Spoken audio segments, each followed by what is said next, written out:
Nah, hati jamaah yang dimuliakan Allah. Makanya dan orang yang mengatakan senang tadi itu mestinya ada bukti gitu. Oh, ya memang benar-benar senang, maka haram jasanya itu. Tapi kalau seandainya khusus untukku kata Allah dan aku yang langsung akan mengganjarnya, ini kan jaminan ya. Nah, oleh karena itu hadirin jamaah yang dimuliakan Allah, karena kekhususan puasa itulah yang tahu dulu orang Jawa. Ini banyak orang Jawa tuh, ada orang yang luar Jawa ya. Banyak yang dari Jawa ya. Kapan ada malam Lailatul Qadar itu? Di surah Al-Baqarah kita buka itu sering dibaca oleh para imam. A'udzubillahi minasyaitonir.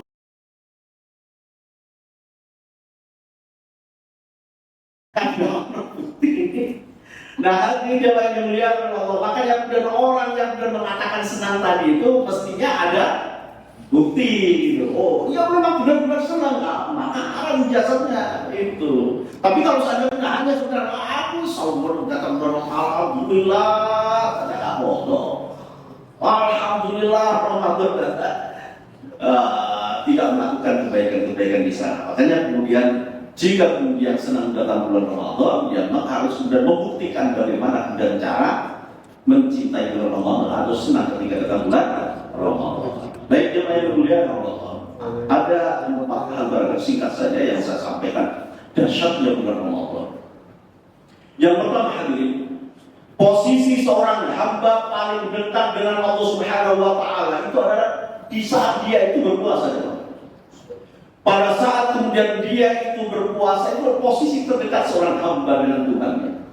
Makanya kita dalam satu hadis qudsi Nabi sallallahu alaihi wasallam menegaskan apa yang difirmankan oleh Allah Subhanahu wa taala, "Kullu amali ibni Adam lahu illa asiyam fa innahu li wa ana ajzihi." Seluruh apa yang dilakukan oleh anak Adam, amalan-amalan baik yang kemudian dia lakukan untuk itu untuknya kata Allah. Kemudian Allah mengecualikan illa asiyam, kecuali puasa, kecuali puasa. Berarti ada pengecualian. Fa innahu li wa ana ajzihi. Jadi hadis diriwayatkan oleh Imam Bukhari jamaah yang dimuliakan Allah. Jadi ya kedudukan sahih. Jadi puasa itu khusus untukku kata Allah dan aku yang langsung akan mengganjarnya. Ini kan jaminan ya. Nah, oleh karena itu hadirin jamaah yang dimuliakan Allah, karena kekhususan puasa itulah yang tahu dulu orang Jawa. Ini banyak orang Jawa tuh, ada orang yang luar Jawa ya. Banyak yang dari Jawa ya.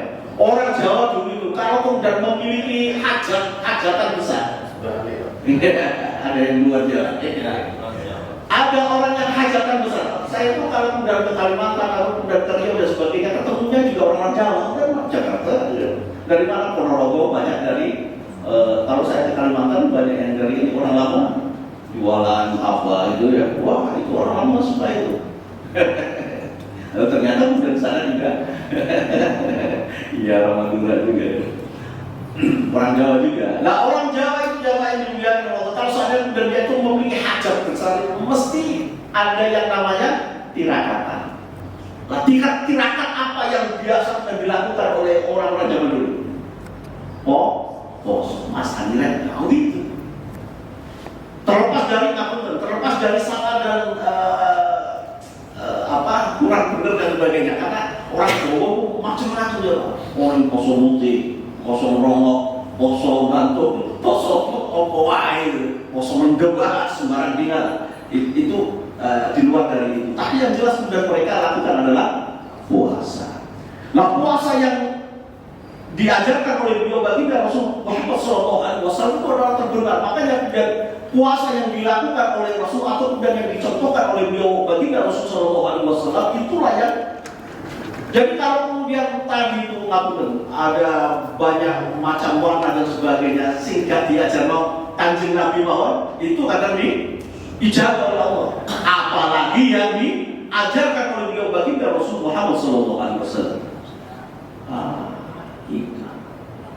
Nah hadirin jamaah yang dimuliakan Allah, orang puasa itu sejak kita tadi itu subuh sampai nanti menjelang berbuka, sampai kemudian berbuka, itu adalah waktu yang mustajab. Sehingga kemudian dalam satu riwayat itu dijelaskan, salah satu Turadduhum da'watun. Jadi la turaddu da'watun. Jadi ada 3 golongan atau orang yang dia itu doanya tidak ditolak oleh Allah. Disebutkan di situ salah satunya adalah was-shaimu hatta yuftir. Orang yang berpuasa sampai dia berbuka. Nah, yang bisa kemudian kita lakukan jamaah yang dimuliakan Allah, karena kita pada saat sekarang ini berpuasa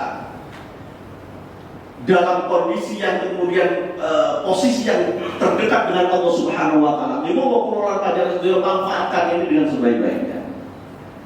Itu. Dungo apa Ustaz? Terus dungo sak sembarangan. Sembarang ini kalau sakar om dungo. Nah, kapan waktu yang paling mustajab? Kapan itu? Kalau waktu yang paling mustajab bagi orang yang berpuasa? Waktu kapan? Waktu kapan? Subuh. Oke, maka ada riwayat yang menyebutkan itu menjelang subuh itu. Itu waktu mustajab. Tapi bagi orang yang berpuasa itu adalah detik-detik menunggu Allahu Akbar, Allahu Akbar. Itu detik-detik menunggu iftar. Nah, oleh karena hadirin jangan dimuliakan Allah, mestinya itu yang kita lakukan itu justru menjelang iftar atau kemudian menjelang berbuka itu waktunya untuk berdoa. Tapi yang kita lakukan kan gugur ini. Jangan cari makan dan sebagainya. Nah, syukur-syukur kalau setelah ini jamaahnya kan sudah dari dua kali waktu yang paling mustajab menjelang detik-detik iftar atau kemudian berbuka itu. Ya nggak apa-apa dengan jalan, ini turun pintu kolet, turun pintu gorengan ini, turun pintu lauk direk, terus macam nggak apa-apa, jalan aja sambil zikir atau doa. Begitu. Saya tadi misalnya dari rumah nyampe sini di jalan itu saya baca Quran yang saya hafalkan atau kemudian baca kalimat thayyibah atau kemudian memperbanyak doa yang kita biasa sering baca setelah tarawih itu Bapak Ibu ya. Asyhadu an la ilaha illallah astaghfirullah nas'aluka ridhaka wal jannah wa na'udzubika min sakhatika wan nar. Itu sakit berapa jumlahnya Ustaz? Wis, enggak usah dihitung. Jauhkan Gusti Allah itu. Gitu. Nah, inilah hadirin jamaah yang dimuliakan Allah, sesuatu yang tidak kita temui kecuali di bulan Ramadan ini ada itu. Makanya benar orang yang beriman mesti apa? Berbahagia gitu, mesti senang gitu. Karena ada sesuatu yang kemudian itu berbeda. Yang kedua, hadirin jamaah yang dimuliakan Allah, kita itu dijanjikan oleh Allah Subhanahu wa taala dalam bulan Ramadan itu ada satu malam yang lebih hebat dari 1000 bulan. Malam mulia Lailatul Qadar. Bismillahirrahmanirrahim. Inna anzalnahu fi lailatul qadr wa ma adraka ma lailatul qadr. Lailatul qadri khairun min alf shahr. تنزل الملائكة والروح فيها بإذن ربهم من كل أمر سلام هي حتى مطلع الفجر. Ya, secara singkat pokoknya keterangannya malam Lailatul Qadar itu malam diturunkannya Al-Quran, malam yang lebih baik dari 1000. Kapan ada malam Lailatul Qadar itu? Di surah Al-Baqarah kita buka itu sering dibaca oleh para imam. A'udzubillahi minasyaitonir rajim. Bismillahirrahmanirrahim. Syahrul Ramadan alladzi unzila fihi al-Qur'an hudan lin-nas wa bayyinatin minal huda wal furqan ila akhir ayat. Jadi di bulan Ramadan itulah sudah diturunkannya Al-Qur'an. Ada hadis atau banyak hadis yang kemudian memberikan arahan kepada pengelola pelajaran saudara. Misalnya begini, taharru Lailatul Qadri fi 10 awakhir Ramadan. Carilah oleh kalian semua Lailatul Qadar itu di 10 malam yang terakhir. Ada hadis yang kemudian menjelaskan di malam-malam ganjil 10 malam terakhir. Ada hadis yang kemudian menunjuk pada tanggal-tanggal tertentu. Nah, hadirin yang dimuliakan Allah, kira-kira kalau kemudian menurut perhitungan pengelolaan panjang sedaya, bisa nggak kita itu kemudian menentukan, oh tanggal sekian ini matahari bersinarnya tidak terlalu panas, oh angin berembusnya pelan-pelan. Nah, hari ini jamaah yang dimuliakan Allah, kadang-kadang kemudian saya dulu juga kayak begitu, wah tetapi malam dapat Lailatul Qadar gitu. Padahal kan nggak ngerti. Siapa yang tahu? Rasulullah juga tidak pernah kemudian kasih kabar mesti. Tapi ada satu perhitungan, hitungan yang di dalam hitungan ini mesti mendapatkan Lailatul Qadar. Panjangnya mau enggak? Mesti dapat Lailatul Qadar. Ibu-ibu mau kan? Pasti dapat loh. Pasti dapat. Mau enggak ibu? Mau kan? Bapak mau enggak? Mesti dapat Lailatul Qadar. Mesti. Mau. Jadi nggak berani keras soalnya. Ya syaratnya ya. Loh memang begitu jemaah. Jadi tadi itu inna anzalnahu fi lailatul qadar. Lailatul qadar itu lebih baik dari 1000 bulan. Itu adalah malam turunnya Al-Qur'an. Di Al-Baqarah turunnya Al-Qur'an itu di bulan Ramadan. Berarti secara logis kita akan pengelolaan panjang sedoyo menginginkan untuk mendapatkan Lailatul Qadar, berarti sejak awal sampai akhir. Nih, mesti dapat gak? Mesti dapat gak? Pasti. Nah tinggal pengelolaan panjang sedoyo. Kalau begini 10 lebih bolong berapa kali terawihnya itu. Saya dulu Bapak Ibu sekalian, dulu ya waktu madrasah ibtidaiyah ini, saya sudah punya pikiran begitu ya. Jadi anak kecil tahun 80-an itu, saya itu nyelengi uang 25 rupiah itu. 25 rupiah dulu itu sudah dapat macam-macam loh ya.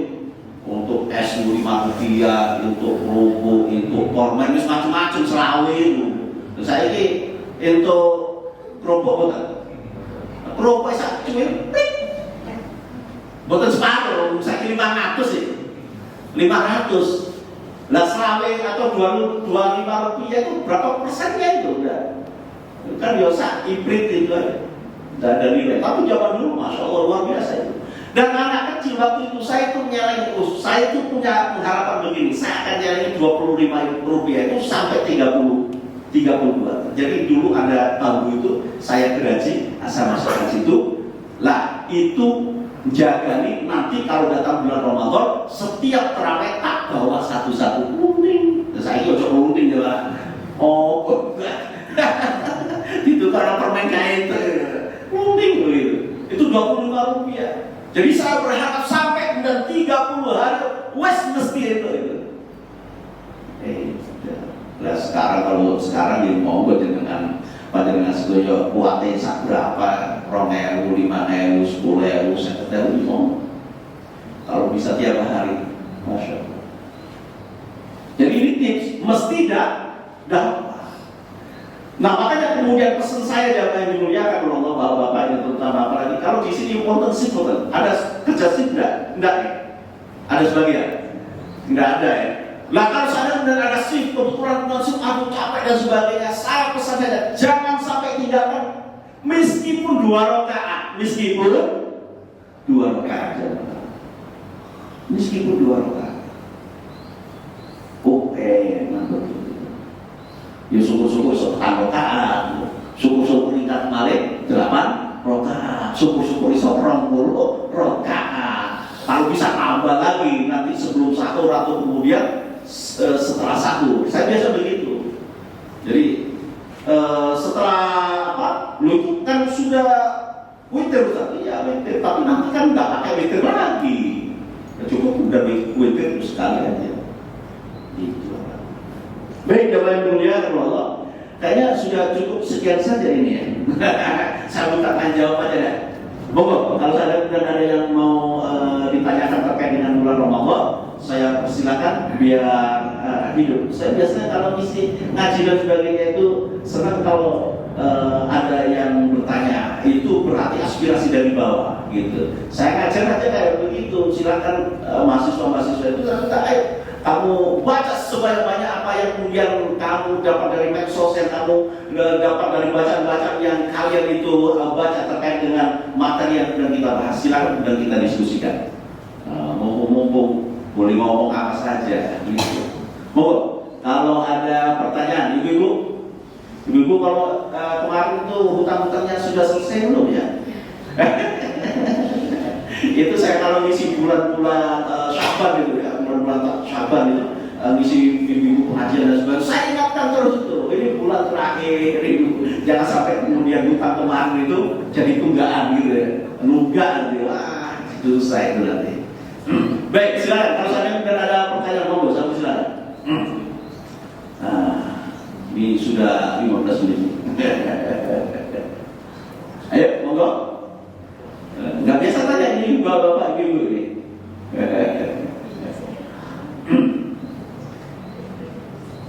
Nggak ada? Kalau nggak ada, terakhir saya sampaikan begini ya Pak. Ada suatu ketika hadis riwayat Imam Ahmad itu menceritakan, Tolha bin Ubaidillah itu menceritakan ada dua orang yang dia itu Islamnya bareng-bareng menghadap Rasul. Jadi ada dua orang A dan B. A dan B ini menghadap Rasulullah untuk masuk Islam. Nah, Tolha bin Ubaidillah itu kemudian menceritakan si A ini rajin-rajin ibadah, orang baik lah. Kemudian ikut perang, syahid dia. Jadi orang yang baik ikut perang, mati syahid. Si B, ini kan teman tadi, bareng-bareng apa Islam. Si B itu biasa-biasa aja, tapi wafatnya belakangan, 1 tahun setelah wafatnya si A. Tolha bin Ubaidillah kemudian menceritakan suatu ketika saya itu tertidur atau pada saat tidur, dia itu bermimpi ada di depan pintu surga. Kemudian bertemu dengan dua orang tadi itu yang sama-sama masuk Islam barengan tadi. Satunya mati syahid, satunya mati biasa, tapi belakangan matinya. Nah, Tolha bin Ubaidillah dan menceritakan ada orang yang keluar dari surga itu, keluar ke pintu surga, kemudian yang dipanggil keluar untuk masuk surga itu adalah yang wafat belakangan. Wafat belakangan. Disuruh masuk surga. Keluar lagi itu penjaga surga tadi itu kemudian memanggil yang kedua. Justru orang yang kedua yang dipanggil itu adalah yang mati syahid, dipanggil untuk masuk surga. Masuklah dia. Kemudian di situ diceritakan bahwasanya Tolha bin Ubaidillah itu sudah ingin masuk, tapi dicegah, kamu masih belum waktunya.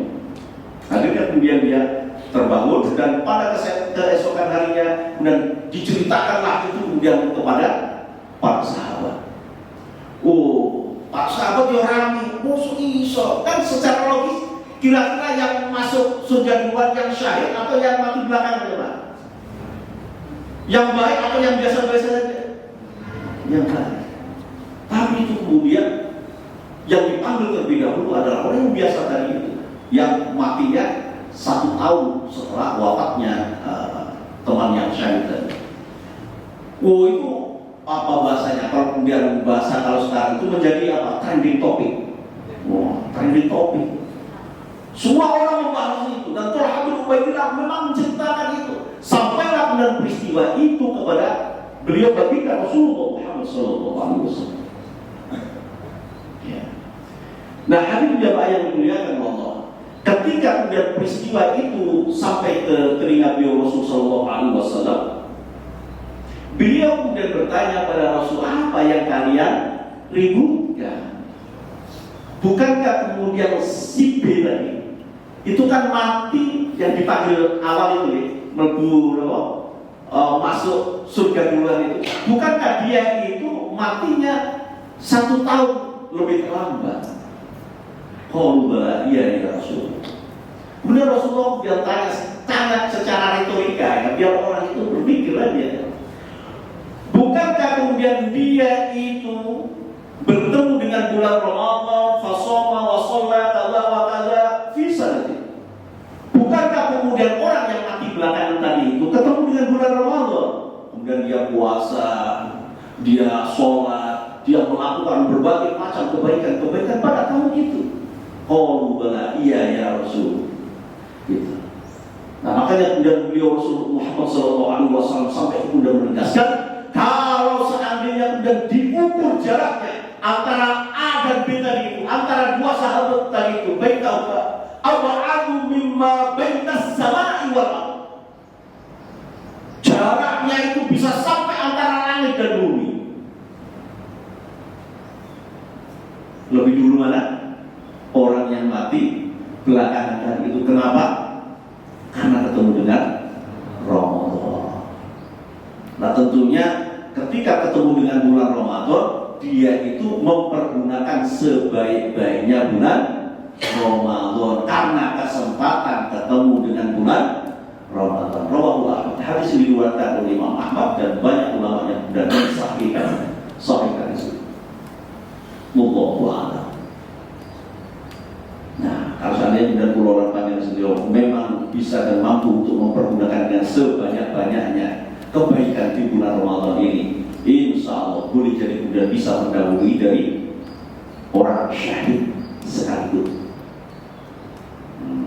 Itu sedikit. Ada yang tanya lagi kan pakai logika, Ustaz bagaimana kalau yang tadi itu misalnya kemudian matinya bareng yang sakit tadi itu? Ya boleh jadi kemudian yang lebih baik ya yang sakit kan begitu. Tapi kan masalah itu kan yang belakangan tadi itu ketemu dengan bulan Ramadan, boleh jadi dengan Ramadan itu dia pergunakan dengan sebaik-baiknya, semaksimal mungkin. Makanya kemudian dia bisa bahasa ini belancang, membalap ya temennya ya sekalipun dia itu mati syahid. Nah, oleh karena itu hadirin jamaah yang dimuliakan Allah, mudah-mudahan orang banyak setia termasuk orang-orang yang bisa dan mampu mempergunakan Ramadan ini dengan sebaik-baiknya, dan mudah-mudahan Ramadan ini adalah Ramadan terbaik dan itu orang dengan sebaik-baiknya. Amin. Assalamualaikum بجسم رسول الله محمد صلى الله عليه وسلم وعلى اله واصحابه وازواجه وذريته جميع الليل والفاتحه. اعوذ بالله من الشيطان الرجيم. بسم الله الرحمن الرحيم. الحمد لله رب العالمين الرحمن الرحيم مالك يوم الدين. اياك نعبد واياك نستعين اهدنا الصراط المستقيم صراط الذين انعمت عليهم غير المغضوب عليهم ولا الضالين. اللهم صل وسلم وبارك على سيدنا محمد. الحمد لله رب العالمين حمدا شاكرين حمدا ناعما حمدا يوافي نعمه وفي مزيدا. يا ربنا لك الحمد كما ينبغي لجلال وجهك الكريم بالعظم سلطانك. اللهم صل على سيدنا محمد صلاة تنجينا بها من جميع الأمور والآفات وتقضي لنا بها جميع الحاجات وتطهرنا من جميع السيئات وترفعنا بها على الدرجات وتباركنا من السلطانيات من جميع الحرب والحياة وبعض الممات. اللهم اغفر لنا ذنوبنا ولوالدينا وارحمهم كما ربونا صغارا. ربنا ظلمنا أنفسنا وإن لم تغفر لنا وترحمنا لنكونن من الخاسرين. ربنا هب لنا من أزواجنا وذرياتنا قرة أعين واجعلنا للمتقين إماما واجعلنا للمتقين إماما واجعلنا للمتقين إماما. ربنا لا تزغ قلوبنا بعد إذ هديتنا وهب لنا من لدنك رحمة إنك أنت الوهاب. اللهم اجعلنا وذريتنا من أهل العلم والخير وفي وعد الجنة ومقام المدينة. اللهم يسر لنا لزيارة مقام المدينة. اللهم ارزقنا لزيارة مقام المدينة.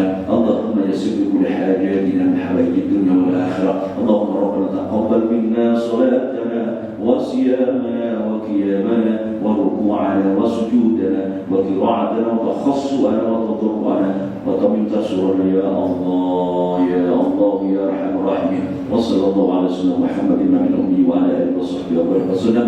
سبحان ربك رب العزه عما يصفون وسلام على المرسلين والحمد لله رب العالمين. بركه الفاتحه. آمين.